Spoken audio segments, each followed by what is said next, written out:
I'm Chuck Wiseman. And I'm Jeff Riley. We're at the law firm of Wiseman & Riley. Today we'd like to talk to you a couple things about the closing process and the attorney's role in a real estate transaction. First off, I would say majority of the clients here on Hilton Head, although we'd love to see you here at the closing table, a lot of our clients do not attend closing. So a lot of our closings will be handled by power of attorney or a mail away, and where the documents are actually, before the closing date, mailed to the client for them to go ahead and get executed. Our role in that is kind of coordinating with everyone involved in the transaction, with the lenders, the agents, and opposing counsel who's representing either the seller or the purchaser in the transaction to make sure that we have a smooth transition on the day of closing.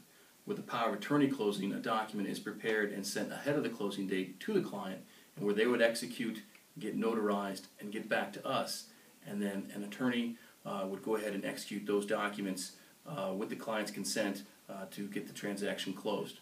Jeff, would you like to talk about the process? Sure. The day of closing here is a little bit different than you may experience if you're from another state or even other parts of South Carolina.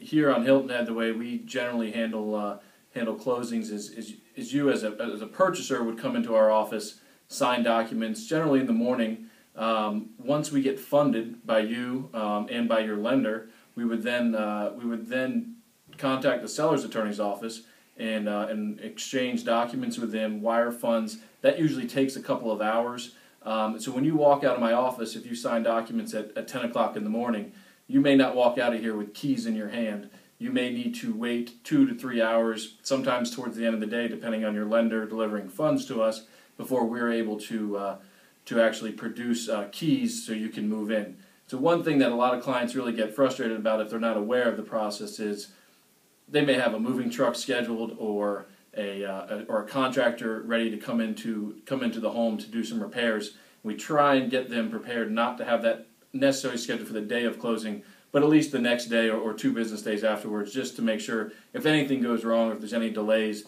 that they're not caught up with paying storage fees or paying for a contractor or having to reschedule a contractor a week out or so.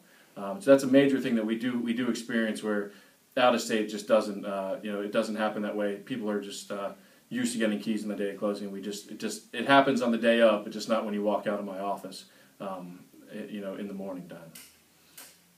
Chuck, you got anything to add to that?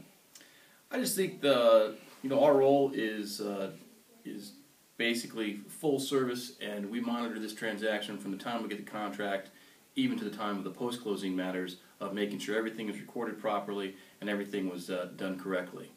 I appreciate the time today. Thank you very much.